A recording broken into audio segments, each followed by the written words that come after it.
មើលមីជាតិនិងជាតិកំណើតរបស់មនុស្សជាតិកំណើតរបស់មនុស្សមាន3ប្រភេទ1អតិជាតិបុត្រមានន័យថាជាបុគ្គលល្អប្រសើរហើយបុគ្គលដទៃទៀតមានសេចក្តីល្អតាំងពីកំណើតមានអធ្យាស្រ័យល្អចំពោះខ្លួនឯងនិងអ្នកដទៃទាំងពួងជាមនុស្សមានមារយាទល្អស្គាល់គុណស្គាល់ទោសខុសត្រូវឆ្លាតវាងវៃបុគ្គលនេះបើបានជាចៅវាយនាយជាស្វាមីភរិយា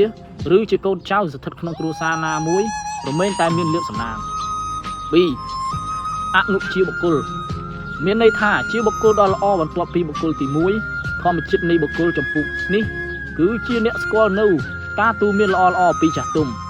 ពីអ្នកចេះដឹងជាកូនចៅល្អរបស់គ្រួសារតែងស្ដាប់ការទូមានណែនាំរបស់ម៉ែឪ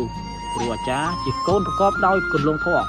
ធម្មជាតិមនុស្សនេះគឺហ្វឹកហាត់ក្នុងការងារមកចត់ច្បាស់លាស់ធ្វើការកន្លែងណារមែងឆាប់បានទទួលមុខតំណែងខ្ពស់ចៅវាយនេះទុកចិត្តជានាងដទៃ3អ